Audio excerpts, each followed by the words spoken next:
Good afternoon, नमस्कार। कभी आप अस्पताल गए होंगे आपके लिए या किसी और के लिए या किसी को मिलने के लिए, और क्या आपने ऑब्ज़र्व किया है कि लोगों का जो व्यवहार होता है अस्पताल में कई तरीके के हो सकते हैं और होते हैं। कुछ लोग घबराहट में हैं, कुछ लोग कंफ्यूज्ड हैं, कोई चिल्ला रहा है, कोई सवाल पे सवाल कर रहा है, एक तरीके से लड़ाई भी हो जाती है। लेकिन मेन चीज़, सब लोग घबराए हुए हैं, सब लोग कंफ्यूज्ड हैं। बहुत कम लोग होते हैं जो शांत होते हैं और सुनते हैं जो डॉक्टर बोलते हैं या नर्स बोलते हैं, और जब वो बोलते हैं शांत तरीके से बोलते हैं, एक्सप्लेन करते हैं डॉक्टर को कि सिचुएशन है क्या।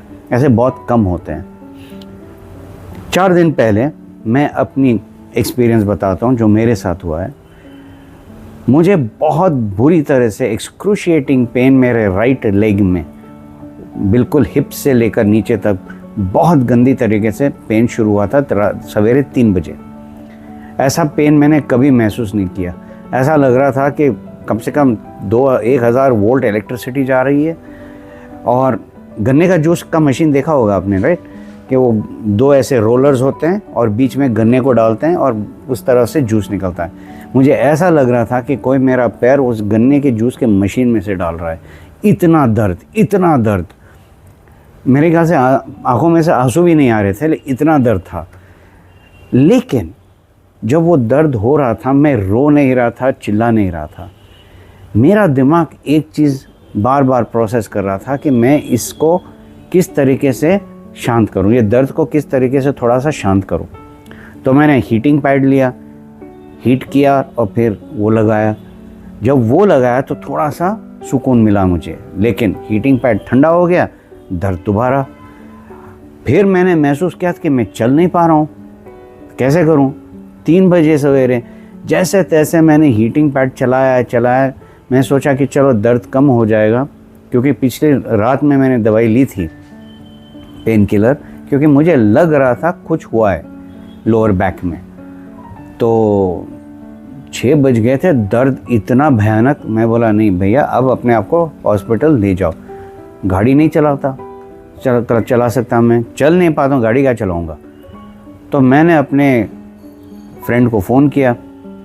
वो बेचारा थैंक गॉड फ़ोन उठाया, उसने बोला मैं आ रहा हूँ, don't worry.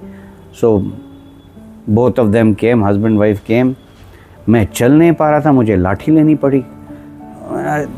But the best part, ये सब में दर्द हो रहा था, लेकिन मैं ऐसा मुझे महसूस हो रहा था कि मैं देख रहा था अपने आप को किस तरीके से दर्द हो रहा है, कहाँ से दर्द हो रहा है।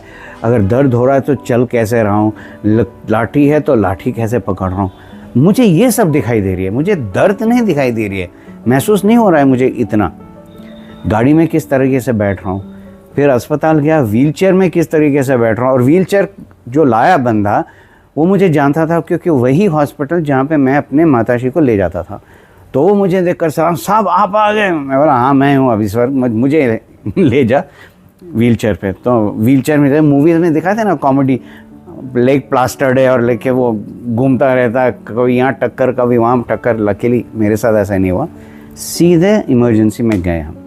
इमरजेंसी में गए और जब डॉक्टर आया, वो बोलना चाह रहा था कि क्या हुआ। मैं बोला बहुत दर्द है, मुझे लग रहा है नस दब गई है, तो मुझे सबसे पहले ड्रिप पे डालो पैरासीटामोल का drip, which is a pain killer. वो चौंक गया था, ये कैसे जानता है ये सब। तो वही हुआ, मुझे बिस्तर पे लिटाया, वाइटल्स लिया, ब्लड प्रेशर वगैरह सब ठीक था। आधे घंटे का जब वो ड्रिप मिला, थोड़ा सा शांत हो गया। फिर डॉक्टर ने बोला कि भाई आपको तो एमआरआई करना पड़ेगा। मैं बोला ज़रूर करवाओ। तो फटाफट एमआरआई में ले गए। नाउ प्रॉब्लम यह है कि कई लोगों को एमआरआई मशीन में जाने की बहुत दिक्कत होती है। कुछ लोगों को क्लॉस्ट्रोफोबिया होता है, क्योंकि वो छोटे छोटे जो जगह होते हैं ना, उनसे घबराहट होती है। कुछ लोगों के वो आवाज़ से डर लगता है, उनको बर्दाश्त नहीं होता है। मैंने एक तोड़ निकाला है इसका, और ये पहली बार नहीं है जो मैं एमआरआई मशीन में जा रहा हूँ। तो वो लोग क्या करते हैं, आपको लेटाते हैं, फिर मफ्स डालते हैं, ईयर पैड्स, मफ्स, कोई लोग हेडफोन्स डालते हैं, बिल्कुल टाइट कर देते हैं और आपको बिठा देते हैं और आपको बिल्कुल ही सीधे ऐसे बैठना है जैसे मिलिट्री लोग बैठते हैं ना, सावधान, उस तरीके से। और अंदर जाते हैं। Now it's a magnetic ring, वो घूमता है, वो तो बहुत लाउड आवाज़ आता है, गड़ गड़ गड़ गड़ गड़ गड़ गड़ गड़। तो मैंने जो तरीका निकाला है इसको कोप करने, क्योंकि आप उस मशीन में 30 मिनट से 40 मिनट तक तो रहना ही रहना है for a good image to come out. तो मैं क्या करता हूँ, सबसे पहले आंखें बंद कर देता हूँ, फिर मैं अपने ही चॉइस की कोई गाना अपने दिमाग में चलाता हूँ और मैं गाता हूँ, ज़ोर से नहीं लेकिन होंठ हिलते हैं और मैं गाता हूँ। दूसरा तरीका, जो आवाज़ चल रही है बाहर, वो एक बैकग्राउंड म्यूज़िक की तरह उसको लेता हूँ और मैं कहानी क्रिएट करता हूँ बैकग्राउंड म्यूज़िक की तरह, या उसी बैकग्राउंड म्यूज़िक के साथ मैं एक गाना क्रिएट करता हूँ। आप रैप क्रिएट करो, आप कुछ भी क्रिएट करो, बकवास होगा कोई बात नहीं, लेकिन आप क्रिएट करो। उससे क्या होता है कि आपका ध्यान मशीन आवाज़ की तरफ बिल्कुल ही कम हो जाती है। आप बस अपनी क्रिएटिविटी में झुल जाते हो, बनाते रहते हो, कुछ ना कुछ बनाते रहते हो। फिर मशीन एक जगह नहीं रहती, वो एक ट्रे की तरह आगे पीछे चलती है, क्योंकि सारी बॉडी का स्कैन लेना पड़ता है। तो जब वो हिलता है तब आप महसूस करते हो ओके मैं नीचे जा रहा हूँ, मैं ऊपर जा, तो मैं गिनता हूँ कि कितनी बार मैं ऊपर की तरफ गया, मतलब हेड का स्कैन हो रहा है, कितनी बार नीचे गया, मतलब पैरों का स्कैन हो रहा है। तो मेरा फोकस आवाज़ पे नहीं है, उस एरिया पे नहीं है, प्रोसेस पे है, क्या हो रहा है, अब कितना हो गया होगा, और मेरे म्यूज़िक पे है, मेरा मूवी क्रिएशन पे है। इस तरीके से मैं ये हैंडल करता हूँ। और मैं हमेशा कह चुका हूँ कि मैं वो बोलता हूँ जो मेरा अनुभव है, जो मेरा एक्सपीरियंस है। बस बिफोर यू नो इट काम हो जाता है और आपको लगता है सिर्फ आप 10 मिनट अंदर रहे हो, हालांकि आप 40 मिनट रह चुके हो अंदर। तो हमें तरीका निकालना पड़ता है ना। घबराहट, डर, ये सब क्यों होता है? क्योंकि ये सब दिमाग का खेल है और आपको उसका तोड़ आप नहीं समझ पाए हो। तोड़ तब समझ में आएगा जब आप समझ सकोगे कि ये होता क्या है, ये मशीन होता क्या है। अस्पताल में जब आप वो सिरिंज देखते हो या कैन्यूला, आईवी कैन्यूला के नीडल देखते हो, तब घबरा जाते हो। ये सब क्यों है, ये सब क्यों होता है और क्यों करना चाहिए? अगर इसकी जानकारी होती है आपका डर थोड़ा सा बैठ जाता है। और मोस्ट इम्पॉर्टेंट, क्या आपको हॉस्पिटल, डॉक्टर्स, नर्सेस पे भरोसा है या नहीं है? चाहे लोग कुछ भी बोलें, देखो जब चॉइस नहीं होता है ना, भरोसा किसके तरफ आप करोगे ये आपका चॉइस है, लेकिन भरोसा बहुत ज़रूरी है। To have faith in the system, in the doctor, in the nurse, in the hospital. बेशक आपको अच्छा नहीं लगता होगा, लेकिन उस वक्त आपका दर्द मैनेज करने के लिए वही जगह है। क्या करोगे? आपके पास वो शक्ति है बोलने के लिए मैं यहाँ नहीं रहूँगा, वहाँ जाना है तो बेशक करिए और देखिए। लेकिन अगर नहीं है और आपको जल्द से जल्द उस जगह से निकलना है ट्रीटमेंट के बाद, तो थोड़ा सा भरोसा रखना पड़ेगा सबसे पहले खुद पे कि आपकी बॉडी स्ट्रांग है, आपका दिमाग शांत है, दिमाग शांत है और फिर स्ट्रांग है और जानता है कि ये आपकी भलाई के लिए है।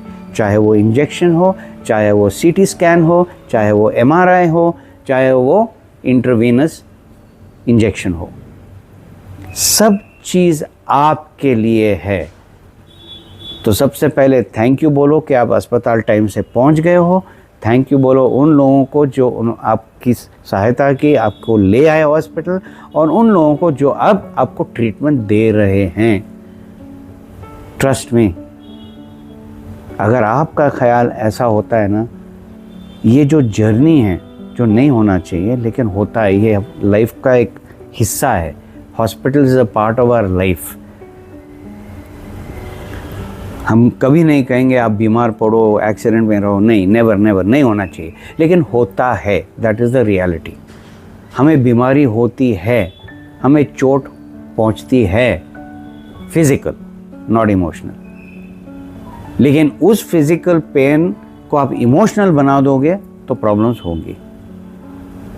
ऐसे मौक़ों पर आपको बिल्कुल ही शांत होना बहुत ज़रूरी है। And trust in people around you कि ये लोग आपकी भलाई के लिए सब कुछ करेंगे, बाकी छोड़ दो। रिजल्ट आपको खुद पता चल जाएगा। सो मैं आपको इस ख्याल से छोड़ता हूँ अब कि जब आप अस्पताल जाते हो किसी और के लिए या खुद के लिए, तब आप इसको कैसे अप्रोच करते हो, आपका रवैया, आपका सोच कैसा है जब आपको इस तरीके से कठिनाइयों का सामना करना पड़ता है। आसान नहीं है लेकिन नामुमकिन भी नहीं है। आप इस सफ़र को बहुत ही अच्छी तरह से कवर कर सकते हो। सोचिएगा ज़रूर। Have a lovely day.